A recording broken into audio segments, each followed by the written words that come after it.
వారాహి దేవత వరాహావతారం యజ్ఞస్వరూపం. ఆమె మాతృకా దేవత, బగళాముఖి స్తంభన శక్తి. వారాహి యోగ సిద్ధికరి, సముద్రపు లోతులలో దాచిపెట్టబడిన భూమిని బయటకు తెచ్చిన అవతారం. అలాగే వారాహి కూడా మనిషిలో దాగి ఉన్న ఆత్మతత్వాన్ని బయటకు తెచ్చి యోగసిద్ధిని ఇవ్వగల విద్య. అతి బలవత్తరమైన శక్తి. సమస్యలను కూకటి వేళ్లతో పెకిలించి పారేయగలదు. రాత్రి వేళల్లో పూజలందుకునే వారాహి దేవత. మన పురాణాల ప్రకారం శక్తికి ఉన్న 7 ప్రతిరూపాలే సప్తమాతృకలు. వీరే బ్రాహ్మి, మాహేశ్వరి, కౌమారి, వైష్ణవి, వారాహి, ఇంద్రాణి, చాముండి. కొన్ని నమ్మకాల ప్రకారం 8వ మాతృకగా నారసింహిని, మరికొన్ని సాంప్రదాయాలలో 9వ మాతృకగా వినాయకిని ఆరాధించడం జరుగుతుంది. దుష్ట శిక్షణ కోసం భక్తులకు కాచేందుకు ఈ సప్తమాతృకలు సిద్ధంగా ఉంటారు. వీరిలో ఒకరైన వారాహి విశేషాలు. వారాహిని స్త్రీతత్వం.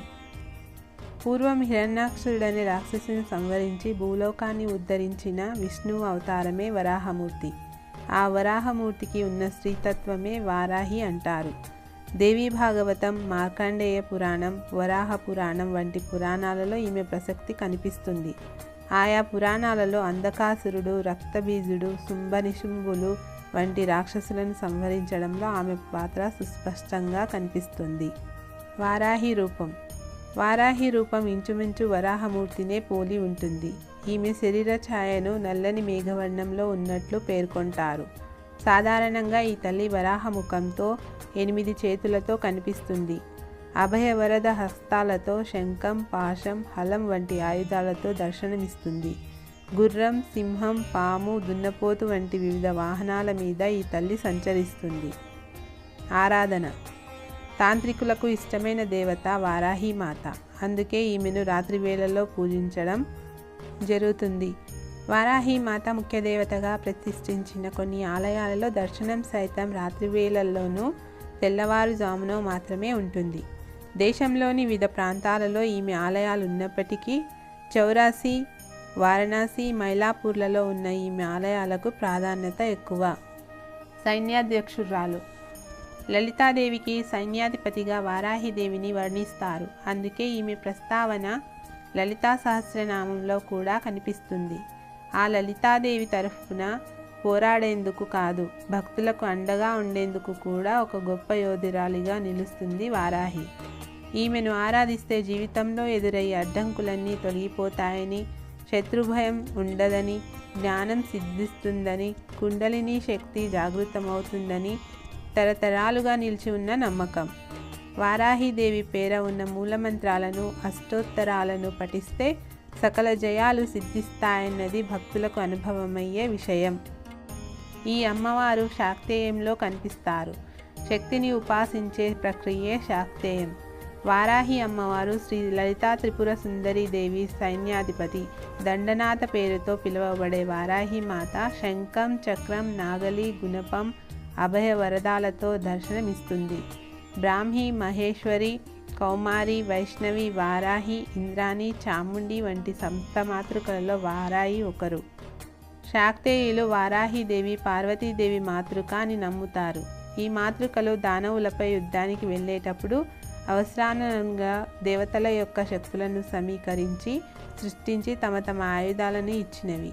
శక్తి స్వరూపిణి అయిన దుర్గాదేవి తనచే సృష్టించబడ్డ అన్ని మాతృకలను తనలో ఐక్యం చేసుకుని శంభుని సంహరించేనని శక్తి పురాణంలో ఉంది. దేవి భాగవతం ప్రకారం చండీమాత రక్తబీజుని సంహరించేటప్పుడు వారాహి మాతృకను సృష్టించనట. దేవీ పురాణంలో వారాహిదేవిని వరాహ జనని, కృతంత సంభవ, మృత్యు సమయంలో వచ్చే శక్తి అంటే యమశక్తిగా కూడా వర్ణించారు. ఈమెను కైవల్య రూపిణి, వైవస్వతి అని కూడా అంటారు. ఈమెను వాగ్దేవి రూపిణిగా కూడా వర్ణిస్తారు. వారాహిదేవి వరాహముఖం అనగా పందిముఖం కలిగి చక్రం, కత్తి ధరించి భక్తులకు దర్శనమిస్తుంది. లలితా సహస్రనామాలలో ఈ వారాహిదేవి నామం ఉండడం కనిపిస్తుంది. వారాహిదేవి మందిరాలలో ముఖ్యంగా తాంత్రిక పూజ జరపడం సర్వసాధారణం. ప్రతి మనిషిలోనూ వారాహి శక్తి నాభి ప్రాంతంలో ఉండి మణిపుర, స్వాధిష్టాన, మూలాధార చక్రాలను ప్రభావితం చేస్తుంది. వారాహీదేవి కవచం పారాయణం చేయిస్తే ఎంతటి కష్టసాధ్యమైన పనులైనా త్వరగా పూర్తి అవుతాయి. వారాహీదేవి సప్తమాతృకల్లో ఒక ఆమె. అమ్మవారి శక్తి స్వరూపాలలో ఒకటిగా కొలుచుకుంటాం. వరాహస్వామి అర్ధాంగి, శ్రీ మహాలక్ష్మి స్వరూపం. నేపాలీయులు ఈమెను బారాహి అనే నామధేయంతో కొలుచుకుంటారు. బౌద్ధమతం వారు వజ్రవారాహి, మరీచిగా ఈమెను పూజిస్తారు. బ్రాహ్మి, మహేశ్వరి, కౌమారి, వైష్ణవి, వారాహి, ఇంద్రాణి, చాముండి సప్తమాతృకలు. మార్కండేయ పురాణంలో దేవీ మహత్యంలో శుంభ నిశుంభ వధ కథ ప్రకారం దేవుళ్ళ శరీరాల నుంచి శ్రీరూప శక్తులు బయటకు వస్తాయి. శివుని నుంచి శివాని, విష్ణువు నుంచి వైష్ణవి, బ్రహ్మ నుంచి బ్రాహ్మణి, వరాహస్వామి నుంచి వారాహి ఉద్భవించారు. ఈమె ఉత్తర దిక్కుకు అధిదేవత. ఈమె చేతిలో నాగలి, రోకలి ఉంటుంది.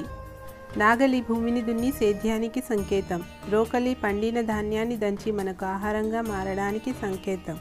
ఇది బాహ్యార్థం. అంతరార్థం ఏమిటంటే, అహంకార స్వరూప దండనాథ సంసేవితే, బుద్ధి స్వరూప అంత్రిన్యు పసేవితే. ప్రతి మనిషిలోనూ వారాహి శక్తి నాభి ప్రాంతంలో ఉంటుంది. మణిపుర, స్వాధిష్టాన, మూలాధార చక్రాలను ప్రభావితం చేస్తుంది.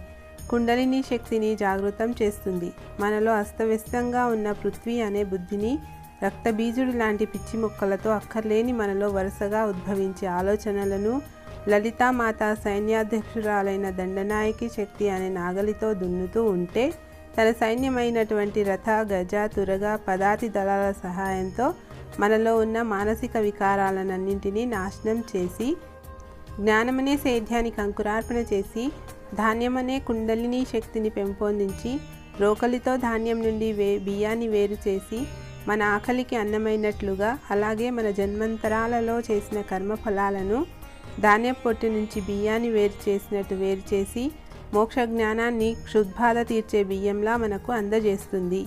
వారాహి అనగా భూదేవి, శ్రీ మహాలక్ష్మి. వారాహీదేవి కైవల్య రూపిణి, వైవస్వతి అని కూడా అంటారు. ఇచ్ఛాశక్తి లలిత, జ్ఞానశక్తి శ్యామల, క్రియాశక్తి వారాహి.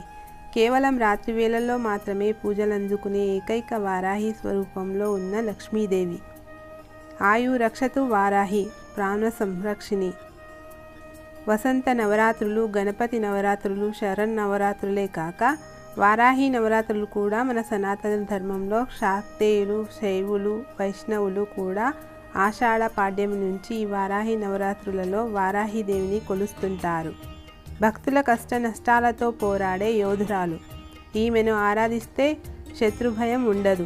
జ్ఞానప్రదాయిని, ధాన్యలక్ష్మి స్వరూపమైన వారాహిని ఆరాధన చేసి దేశం సుభిక్షంగా ఉండాలని, మనమంతా చల్లగా ఉండాలని అమ్మ వారాహిని పాదాలు పట్టి ప్రార్థన చేద్దాం. వారణాసి క్షేత్రపాలిక ఈ వారాహి.